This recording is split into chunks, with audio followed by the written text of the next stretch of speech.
Nice to meet you, Tristan. Kira leaned back, letting go of his cheek to shake his hand. And you, Miss... He trailed off, waiting for her last name. You can just call me Kira, she said. He had to be introduced to the 21st century at some point. Might as well start now. Miss Kira, he breathed, letting the words roll off of his tongue while he reached for her outstretched hand. Unexpectedly, he brought her fingers to his mouth for a quick kiss. Kira untangled their fingers, forcing more intimate memories out of her head. But what's the last thing you remember? I was in a forest.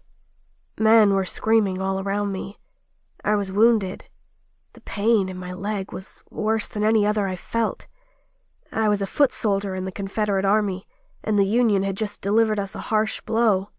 Good, Kira said, and patted his hand. He didn't remember England at all.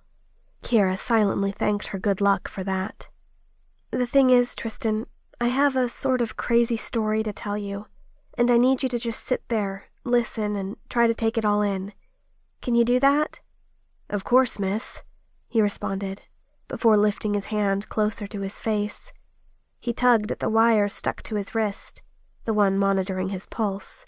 Leave that there, Kira said, covering the spot with her hand. But, if I may ask, what... Just listen. I promise I'll try to explain.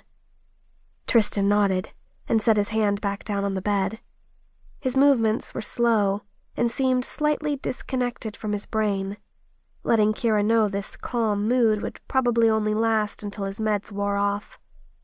You don't remember, but we've been friends for a little while.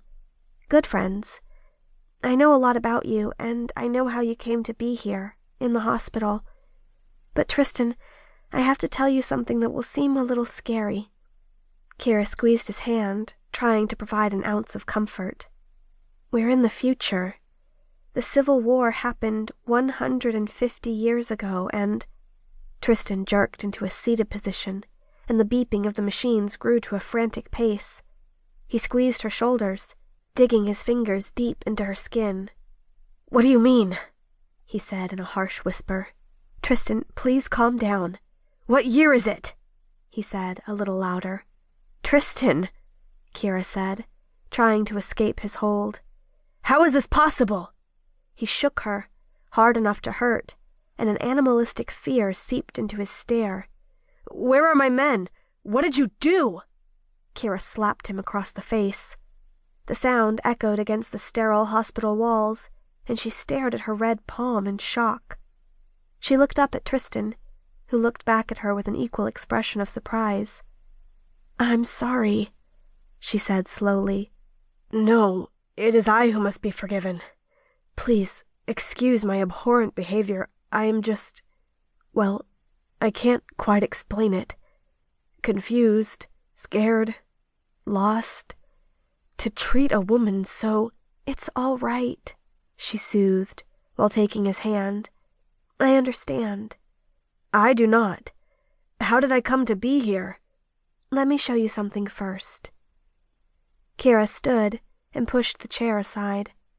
Lifting her palm before Tristan's eyes, Kira lit a small and controlled flame above her fingers, suspending it for a moment. Tristan inhaled sharply, cutting the air. Kira sucked the fire back in and dropped her hand. There are a lot of impossible things in this world, she said, before Tristan had time to regain his composure. And I'm one of them. But so are you. Are you a witch? He asked, unable to hide the current of fear and hatred traveling with that word. Kira shook her head. I'm a conduit, a vampire hunter, and you were my friend, a good person, trapped in a life he never wanted. And what life was that? You don't remember because I just cured you, returned your humanity. But for decades, you lived as a... Kira hesitated, hating how crushing this word would be to hear. As a vampire. Tristan flatlined,